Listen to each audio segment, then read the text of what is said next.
నమస్తే అండి. జై రామకృష్ణ. మనం దైవంతో సహజీవనంలో నెక్స్ట్ ఎపిసోడ్కి వెళ్తున్నాము. ఏం జరిగిందో చూద్దాం.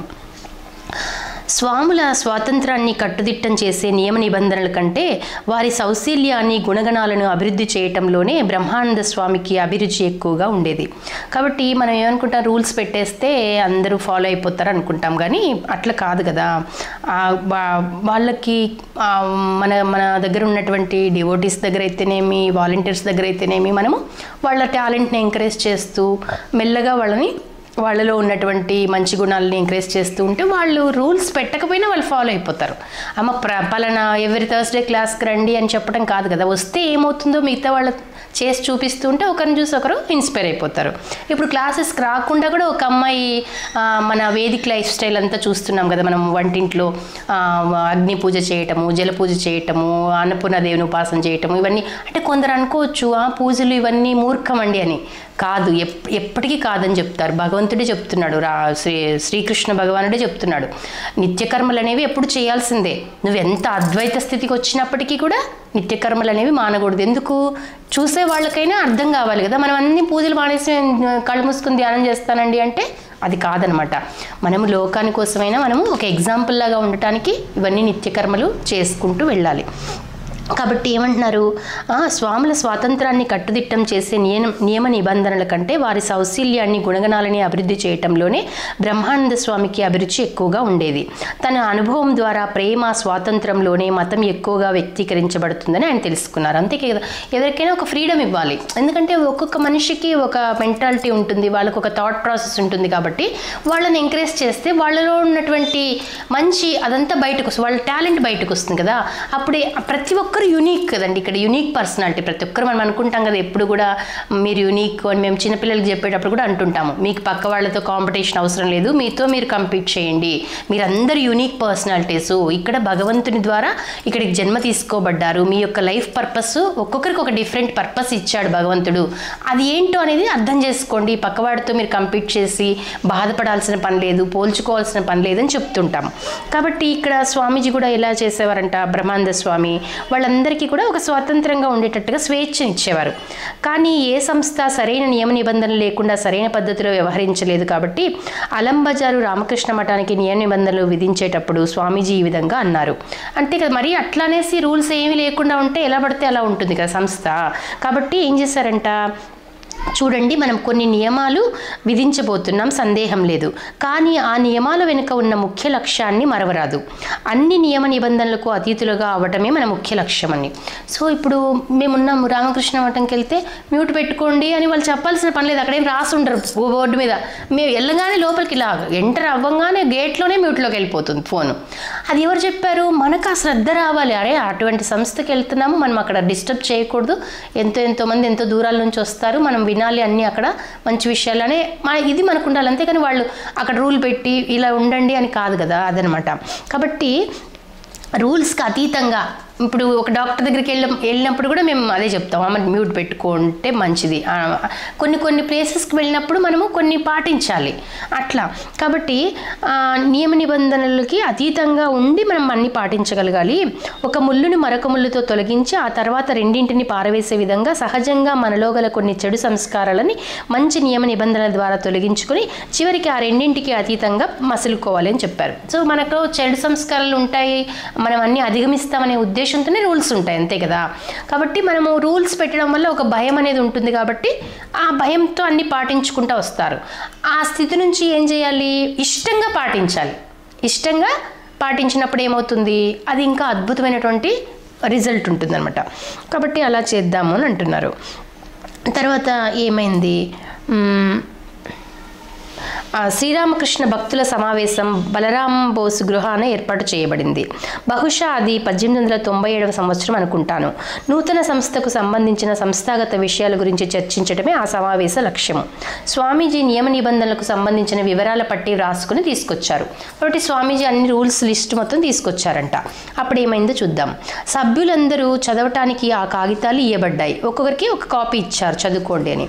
వాటిని జాగ్రత్తగా చదివి బ్రహ్మానంద స్వామి తప్ప తక్కిన వారందరూ వ్యాఖ్యలు చేసి మార్పులు సూచించి తమ అంగీకారం తెలియబరిచారు. కానీ మహారాజ్ నిశ్శబ్దంగా ఉండిపోయారు. బ్రహ్మానంద స్వామి నిశ్శబ్దంగా ఉన్నారంట. మిగతా స్వామీజీలందరూ చదివి వాళ్ళ అభిప్రాయాలు చెప్పి దీంట్లో ఈ చేంజ్ చేయండి, అది ఇట్లా చేస్తే బాగుంటుంది అవన్నీ చెప్పారు. ఈయన మాత్రం గంభీరంగా అలా ఉన్నారంట. అప్పుడు ఏమైందో చూద్దాం. అప్పుడు స్వామీజీ అడిగారు, రాజా ఏమిటి సంగతి, నువ్వేమీ మాట్లాడడం లేదే, నీకు ఇది నచ్చలేదా అని అన్నారంట. దానికి మహారాజ్ సమాధానం ఇస్తూ, నరేన్ ఇన్ని నియమ నిబంధనలు నాకు నచ్చవు అన్నారంట. ఒకటే మాట, నాకు నచ్చవయ్యా ఇన్ని రూల్స్ ఉంటే అని చెప్పేశారు. దానికి స్వామీజీ ఎలా చేశారు చూద్దాం. అప్పుడు స్వామీజీ ఆ నియమ నిబంధనల భాగం తీసుకొని ఒక్క మాట కూడా మాట్లాడకుండా ముక్కలు ముక్కలుగా చించి పారేస్తారంట. అంటే ఆయన ఎంత విలువిస్తున్నారు బ్రహ్మానంద స్వామి మాటకి అనేది మనం అర్థం చేసుకో. అంటే ఒకరు చెప్పారు అంటే మనకు కూడా అలాంటి ఫ్రెండ్ ఒకరు ఉండాలి మన జీవితంలో. సో నాకు ఉన్నారు ఒకరు. సో ఒకరు చెప్పారు అంటే అది కరెక్టే, మనం నిజంగా వాళ్ళు మన ఉన్నతి కోసమే చెప్తున్నారు అని మనం నమ్మగలిగేటువంటి స్నేహితులు మనకు ఉండాలి. స్నేహితులు అవ్వచ్చు, గురువులు అవ్వచ్చు. వాళ్ళు ఒక మాట చెప్పారు అంటే అమ్మ ఇది వద్దు అన్నారంటే అది మానేసేయాలి అంతే. ఇంకా మనం అట్లా వివేకానంద స్వామి కూడా ఒక్క మాటకే సరే మనం తర్వాత చూద్దాంలే అన్నట్టుగా తీసేశారంట. తర్వాత ఏమైంది, అలంబజార్ మఠంలో స్వామీజీ కొత్తగా చేరిన బ్రహ్మచారులు పాటించవలసిన 24 నియమ నిబంధనలు స్వామి శుద్ధానందకు చెబుతూ రాయించారు.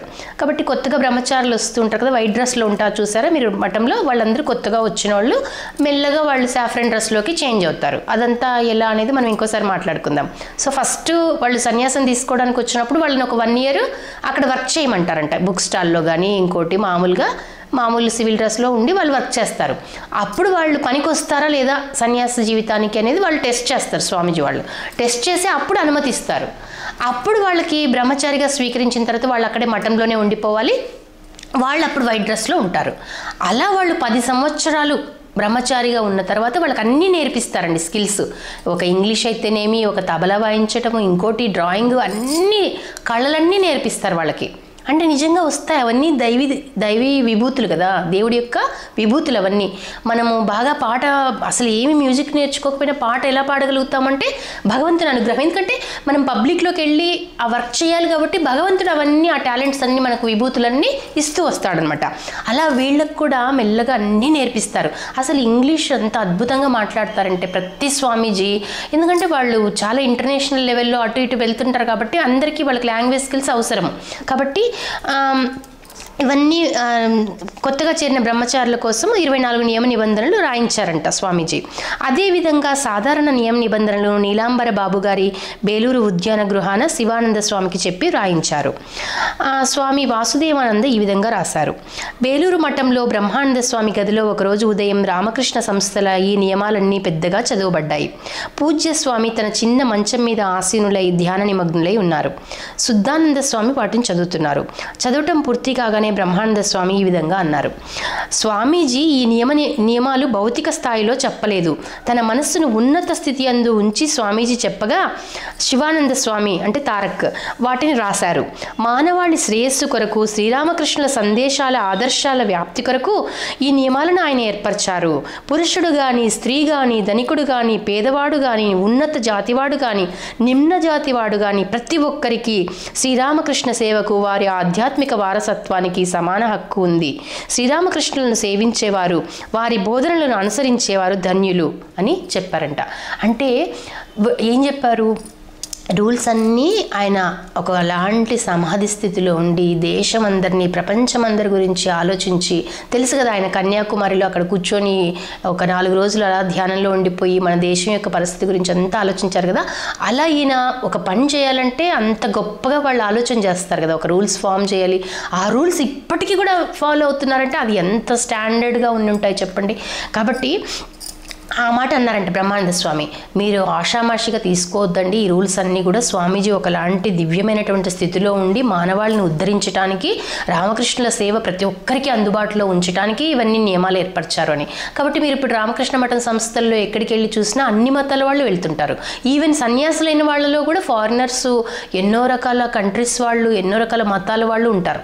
కాబట్టి ఎవరికి ఏది అవసరమో భగవంతుడు ఆ మార్గానికి లాగేస్తుంటాడు. ఇప్పుడు రమణ మహర్షి దగ్గరికి చూడండి, ఎక్కడెక్కడి నుంచో ఫారినర్స్ వస్తూ ఉంటారు. మీరు అరుణాచలంలో చూస్తే అక్కడ వచ్చి వాళ్ళు ఒక 3 months స్టే చేయడానికి వాళ్ళ జీవితం అంతా కష్టపడి కూడబెట్టుకొని వస్తారంట.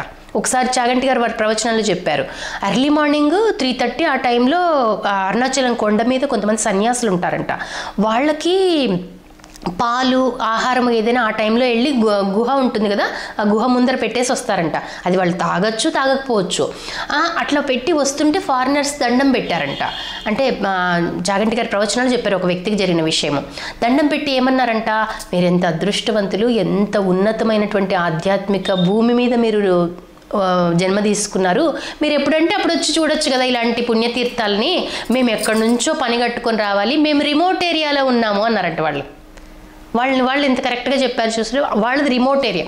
సో మామూలుగా మనం పల్లెటూరులని వాళ్ళని రిమోట్ ఏరియా అంటాం కదా. సో వాళ్ళు అటువంటి కుగ్రామంలో ఉన్నాం మేము, మీరెంత పుణ్యాత్ములు, ఈ జన్మ తీసుకున్నారు భారతదేశంలో అని చెప్తారు. నిజంగానే చెప్తారు కదా, మన పురాణాల్లో కూడా చెప్తారు. పుణ్యం మొత్తం ఎక్కువైనప్పుడే, మోక్షం మీద కాంక్ష కలిగినప్పుడే మానవుడు ఈ భారతదేశంలో, అది కూడా హిందువుగా జన్మ తీసుకోవడం జరుగుతుంది అని చెప్తారనమాట. మోక్షానికి మార్గం తెరుచుకోబడుతుంది. అప్పుడు నువ్వు మానవుడిగా పుట్టావు, భారతదేశంలో పుట్టావు అంటే ఇది పుణ్యభూమి, మునులు మహర్షులు అందరూ తపస్సు చేస్తున్నటువంటి భూమి. కాబట్టి ఈ మట్టి వాసన తగిలినా కూడా నీకు భగవంతుని మీద ఒక్కసారైనా ఒక ఆలోచన వస్తుందన్నమాట. ప్రతి జీవికి ఒకసారి భగవంతుడి మార్గంలోకి వెళ్ళాలి, అదే కదా ఉన్నతమైనదని అనిపిస్తుంది. కాకపోతే దాన్ని ఉపయోగించుకునే వాళ్ళు, ఉద్ధరించబడే వాళ్ళు కొంతమందే ఉంటారనమాట. కాబట్టి ప్రతి ఒక్కరికి రామకృష్ణుల వారి యొక్క సేవ చేసుకోవడానికి అర్హత ఉంది. ప్రతి ఒక్కరు కూడా వాళ్ళ బోధనలు అనుసరించవచ్చు అని చెప్పారంట. స్వామీజీ విధించిన నియమాలను దృఢ విశ్వాసంతో అంగీకరించి వాటిని మీ జీవితాలలో ఆచరించి తర్వాత వాటిని అన్ని దిశలా వ్యాపింపచేయండి అని అంటున్నారు. ఇది మనం ముఖ్యంగా వాలంటీర్స్ కానీ సేవ చేసేటువంటి నాలాంటి వాళ్ళందరూ కూడా అర్థం చేసుకోవాల్సిన విషయం. ఎప్పుడు మన భావాలు ప్రజల్లోకి వెళ్తాయి అంటే మనం అనుష్ఠించాలి. ఫస్ట్ వాటిని మనము మన లైఫ్లో మనము ఇంప్లిమెంట్ చేసుకొని మన సంసారాన్ని మార్చుకున్న తర్వాత అప్పుడు వెళ్ళి మనం పబ్లిక్లోకి వెళ్ళి చెప్తే మన మాటకు ఒక విలువ ఉంటుంది, దాన్ని వాళ్ళు పాటించాలని అనిపిస్తుంది. అనుష్ఠాన వేదాంతం అంటారు కదా. అందుకే నువ్వు ఫస్ట్ నీ జీవితంలో వాటిని ఇంప్లిమెంట్ చేయి. ఊరికే చిలక పలుకుల్లాగా అన్ని కొటేషన్లు చదువుతున్నావు, అన్ని పుస్తకాలు చదువుతున్నావు, సేవలకు వెళ్తున్నావు, అయినా నీ జీవితంలో మార్పు రాలేదంటే అప్పుడు నీ సేవలకి పెద్దగా ఇన్ఫ్లుయెన్స్ అయ్యే వాళ్ళు ఉండరనమాట. ఎప్పుడు అందుకే రామకృష్ణుల వారు ఏం చెప్తారు, మాకు కూడా ఒకప్పుడు ఎలా ఉండేదంటే ప్రచారం చేసేసుకోవాలి, చాలామందిని గ్రూపులలో జాయిన్ చేసేసుకోవాలి, చాలామంది క్లాసులు చెప్పాలి, అట్లా ఉండేది. మెల్లగా ఏమైపోతుంది, మనం అసంగ స్థితికి వచ్చేస్తాం. అంటే సరే వచ్చారా, వాళ్ళకి చెప్పామా, అయిపోయింది, ఇంతే. ఒకవేళ వాళ్ళకి డౌట్లు వస్తే వాళ్ళు అడుగుతారు, అంతేగాని మనం వెంటపడమన్నమాట. అప్పుడు రామకృష్ణుల వారు ఎందుకు ఏం చెప్తారు, ఒక ఫ్లవర్ ఉందనుకోండి, పుష్పము, అది బాగా వికసించింది అనుకోండి, అది ఏమైనా పిలుస్తుందా తేనెటీగల్ని తన దగ్గరికి రమ్మని, మకరందాన్ని సేవించడానికి మీరు రండి రండి అని అందరినీ పిలుస్తుందా? అది ఇలా వికసించి అలా ఉంటే దాని యొక్క సువాసనకి అవన్నీ వచ్చేసి మకరందాన్ని గ్రోలుతాయి కదా. అట్లా మనము రెడీ అయ్యామనుకోండి ఆధ్యాత్మికంగా, మనలో నిజంగా ఒక భక్తిభావం ఉంది, మనం చెప్తుంటే అవతల వాళ్ళు ధ్యాన స్థితిలోకి వెళ్ళిపోతున్నారు, మనం మంత్రాలు పలుకుతుంటే వాళ్ళకి ఒక శాంతి కలుగుతూ ఉంది అంటే, అటువంటి స్థితి వస్తే అప్పుడు నువ్వు ఆటోమేటిక్గా నీకు భగవంతుడు పెద్ద పెద్ద కార్యాలని చేయటానికి నిన్ను ఉపయోగించేసుకుంటాడు. నువ్వు ప్రయత్నం చేయనక్కర్లేదు. అందుకు ప్రియమైన సాధకాలు తుర్యానంద స్వామి ఏమంటారు, నాకు చాలా ఇష్టమైన పుస్తకం కాబట్టి అప్పుడప్పుడు వస్తుంటాయి అవి. దాంట్లో ఏమంటారంటే ఆయన లెటర్స్ రాస్తారు. వాళ్ళు ఏంటి వేదాంత క్లాసెస్ అని చెప్తుంటారు ఫారిన్లో వాళ్ళకి ఆ విద్యార్థులకి లెటర్స్ రాస్తారు వాళ్ళ యొక్క సందేహాలకి. అందులో ఒక స్వామి తుర్యానంద మహారాజు ఏమని చెప్తారంటే, నాకు ఇప్పుడు అర్థమైంది, మనము ప్రణాళికలు వేసుకోనక్కర్లేదు, ప్రణాళికలే మన కోసం వేచి ఉన్నాయి కదా, మనం ప్రణాళికలు వేసుకుంటూ టైం వేస్ట్ చేయని అవసరం లేదనేది అర్థమైంది అని ఒక విద్యార్థికి రాస్తారు. అది నిజంగా నాకు కూడా ఇప్పుడు అర్థమైందండి. ప్లానింగ్ ప్లానింగ్ ప్లానింగ్ ప్లానింగ్, ఇది చేద్దాము అది చేద్దాం, అది వద్దు, ఇంకా ఆపేసేయాలి అంతే. ఇంకా అమ్మ ఈరోజు ఇది చేయించిందా, చేసేసాయి, అయిపోయింది, నువ్వు సాధన చేసుకో, అయిపోయింది. మనం ఎందుకంటున్నాం చివరిలో సర్వం శ్రీరామకృష్ణార్పణం వస్తే ఎందుకంటున్నాం, తండ్రి నువ్వే పలికిస్తున్నావు, తండ్రి నువ్వే శక్తినిస్తున్నావు, నువ్వే అవకాశం ఇస్తున్నావు, నెక్స్ట్ అవకాశం ఇచ్చే వరకు నేను సాధన చేసుకుంటాను, సంసారం చేసుకుంటూ సాధనలో తరిస్తాను అనుకోవాలన్నమాట. అప్పుడు మనకి నిజమైనటువంటి ఆ అనుష్ఠాన వేదాంతం అనేది మనలో ప్రజలు చూడగలుగుతారు. అది కాబట్టి ఏమంటున్నారు, మీరు ఫస్ట్ అవన్నీ అంగీకరించి ఆ రామకృష్ణుల వారి బోధనలు అయితేనేమి, వివేకానంద స్వామి బోధనలు అయితేనేమి, శారదమ్మ వారి జీవితాన్ని అయితేనేమి మీరు అర్థం చేసుకుని ఫస్ట్ మీ జీవితాల్లో ఇంప్లిమెంట్ చేసి తర్వాత వాటిని మీరు అందరికీ జీవితాల్లోకి అన్ని దిశలో వ్యాపింపజేయండి అని అంటున్నారు. ఎందుకు మనం వ్యాపింపజేయాలి అనేది మనకు నిత్యకర్మలు నైమిత్తిక కర్మల్లో చెప్తారండి. నిత్యకర్మల కిందకి ఏం చెప్పారంటే స్వాధ్యాయము ప్రవచనం. అది కూడా నిత్యకర్మల కిందకే ఇచ్చారు. అంటే నువ్వు ఒక శాస్త్రాన్ని అధ్యయనం చేయి, ఒక రామాయణమా ఇంకోట ఏదైనా తీసుకో, ఒక యోగ వాసిష్టమా, ఒక భగవద్గీతనా అధ్యయనం చేయి. జీవితం అంతా రోజు చదువు, రోజు అధ్యయనం చేయి, అనుష్ఠించు, దాన్ని ఇంప్లిమెంట్ చేయి నీ జీవితంలో. తర్వాత ఏం చేయాలి? స్వాధ్యాయం అయిన తర్వాత ప్రవచనం. ప్రవచనం ఇన్ ద సెన్స్ ఇది పెద్ద ప్రవచనం అని కాదు, షేర్ చేసుకొని నాలెడ్జ్ని, ధర్మాన్ని ముందుకు తీసుకెళ్ళటానికి. ఎందుకంటే ఒక్కొక్కరి మాట వినగలిగే వాళ్ళు ఒక్కొక్కరు ఉంటారు కదా ప్రపంచంలో. మేము కూడా అనుకునేవాళ్ళం, అబ్బా మేమేం ప్రవచనం అండి, ఏం చెప్తామండి. అందుకే మేము ప్రవచనం అని పేరు పెట్టలేదు, సత్సంగం అని అంటాం ప్రతి క్లాస్కి. మేము ప్రవచనం చెప్పేంత స్థాయి లేదు, కానీ మేము నేర్చుకున్నది, మా అనుభవాలు కొంతవరకు ఎవరికైనా ఉపయోగపడవచ్చు అనే ఉద్దేశంతో షేర్ చేసుకుంటున్నాము. మీకేమైనా అనుభవాలు ఉంటే కూడా షేర్ చేసుకోండి అని చెప్తుంటాం మన వేదాంత విచార క్లాసెస్లో. కాబట్టి నిత్యకర్మల్లోనే పెట్టేశారు మనకి స్వాధ్యాయము, ప్రవచనం. మనం అది దాన్ని మనకు ఎవరికి తెలియదు కూడా, మనకు నిత్యకర్మలు ఇలా ఉండాలని కూడా తెలియదు మనకి చాలామందికి. కాబట్టి కంపల్సరీ రూల్స్ పెట్టేశారు మనకి. నువ్వు ప్రతిరోజు అధ్యయనం చేయాలి, వేదాధ్యయనం. వేదాలు ఉపనిషత్తులు అర్థం కాకపోతే పురాణాలు చదువు, ఏదో ఒక పురాణం. టైం ఉందా లేదా అనేది కాదు, అన్నం తినడానికి, గాలి పీల్చడానికి ఎలా టైం ఉంటుందో దీనికి కూడా భగవంతునికి అధ్యయనం చేయడానికి కూడా అలాగే టైం ఉండాలని చెప్తారనమాట. కాబట్టి ఏమంటున్నారు, మరొక సందర్భాన యువ సన్యాసుల కొరకు కొన్ని నియమాలు ఏర్పరచవలసిందిగా ధీరానంద స్వామి బ్రహ్మానంద స్వామిని అడిగారు. బ్రహ్మానంద స్వామి ఈ విధంగా సమాధానం ఇచ్చారు. స్వామీజీ ఇంతకు ముందే మనకు నియమాలు ఏర్పాటు చేశారు, వాటికి కొత్తగా చేర్చవలసిన అవసరం ఏమీ లేదు. కానీ అధిక ప్రేమ, భక్తి వాటికి చేర్చి ఇతరులు దైవ సాక్షాత్కారం వైపుకు వెళ్ళటానికి సహాయపడండి చాలు అని అన్నారంట. అది చూడండి. కాబట్టి నేను కూడా ఇప్పుడు మనకి ఎలా ఉంటుంది, ఇప్పుడు గవర్నమెంట్లే తీసుకోండి, గవర్నమెంట్లు మారిపోతున్నాయి అనుకోండి, ఒక లీడర్ వచ్చి వెళ్ళిపోయారంటే ఆయన చేసిన పనులన్నీ ఈ లీడర్ అన్నీ తప్పంటుంటారు. అంటే ఏమనర్థం, అక్కడ ఆ రిసోర్సెస్ అన్నీ వేస్ట్ అయిపోతాయి కదా. ఇది తప్పు, దాని మీద ఒక ఎంక్వైరీ వేయాలి, ఇప్పటి నుంచి నేను మళ్ళీ కొత్త పని చేస్తానంటారు. ఆయన ఎక్కడ ఆపేశారు అక్కడ నుంచి చేస్తే సరిపోతుంది కదా. ఒకవేళ తప్పు ఉంటే దిద్దుకోవచ్చు. కాబట్టి వీళ్ళందరూ ఎలా ఉన్నారు, స్వామీజీ అక్కడ ఏర్పాటు చేస్తారు, ఇంకా దాన్ని ఏమి చేంజ్ చేయనవసరం లేదు, దానికి మీరు ప్రేమను, భక్తిని యాడ్ చేయండి అని చెప్తున్నారు అనమాట. కాబట్టి